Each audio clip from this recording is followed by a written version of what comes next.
Selamat sore Bu Dera, perkenalkan saya Vaniza Citra Kamila. Saya merupakan mahasiswi dari Bisnis Manajemen. Di sini saya akan menjelaskan pemahaman saya yang saya dapati dari materi sebelumnya mengenai peran sumber daya manusia sebagai aset perusahaan.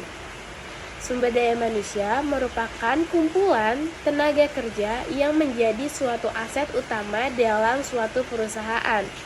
Sumber daya manusia di sini mencakup orang-orang yang berkontribusi dalam operasional dan juga pengembangan suatu perusahaan untuk mencapai tujuan perusahaan. Sumber daya manusia menjadi suatu aset penting bagi perusahaan karena sumber daya manusia menentukan bagaimana keberhasilan yang terjadi pada suatu perusahaan. Dalam artian, di sini sumber daya manusia menjalankan strategi perusahaan, mengendalikan operasional perusahaan, serta memastikan bagaimana perusahaan bergerak untuk mencapai tujuan perusahaan. Yang saya ketahui dari salah satu peran utama sumber daya manusia adalah sumber daya manusia dapat menjalankan tugas dan juga tanggung jawab dengan baik.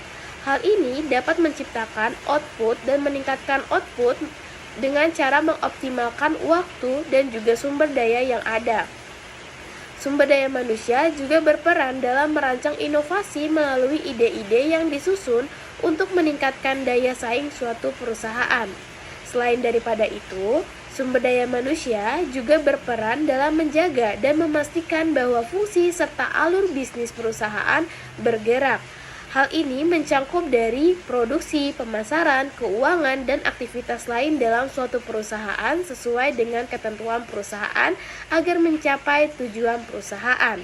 Oleh karena itu, melalui peran-peran sumber daya manusia, perusahaan harus menjaga sumber daya manusia dengan baik. Seperti perusahaan memberikan pelatihan kepada sumber daya manusia, lalu memberikan kompensasi yang adil kepada sumber daya manusia, menciptakan budaya dan juga lingkungan yang sehat, serta perusahaan dapat memberikan kesempatan bagi sumber daya manusia untuk meningkatkan pengembangan karir agar sumber daya manusia dapat berkontribusi secara maksimal untuk mencapai tujuan perusahaan. Demikian yang saya dapat sampaikan. Terima kasih. Selamat sore.